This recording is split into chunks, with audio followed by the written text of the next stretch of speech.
आज आर्थिक सर्वेक्षण पाहणी अहवाल सभागृहात सादर करण्यात आला। देशाच्या जीडीपीमध्ये महाराष्ट्राचा सर्वाधिक वाटा आणि परकीय गुंतवणुकीत 31% वाट्यासह महाराष्ट्रच अग्रस्थानी असल्याचं स्पष्ट झालेलं आहे। सर्वाधिक 17% हिस्सा राज्याचा देशामध्ये आहे। राज्याची अर्थव्यवस्था देशातली सर्वात मजबूत आणि गतिशील अर्थव्यवस्थेपैकी एक आहे। चालू आर्थिक वर्षात अर्थव्यवस्था 7.9% वाढेल असा अंदाज महाराष्ट्राची आर्थिक पाहणी 2025-26 या अहवालात व्यक्त करण्यात आलेला आहे। दरम्यान उपमुख्यमंत्री आणि अर्थमंत्री अजित पवारांच्या अपघाती निधनामुळे उद्या मुख्यमंत्री स्वतः अर्थसंकल्प सादर करणार आहेत।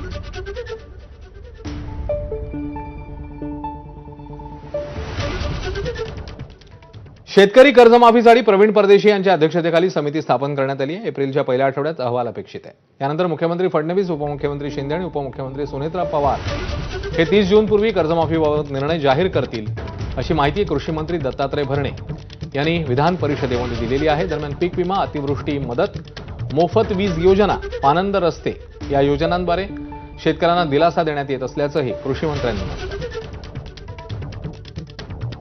आपल्याला माहिती आहे की सोसायटीचं कुठलंही शेतकऱ्यांचं सोसायटीचं वर्ष 30 जून असतं।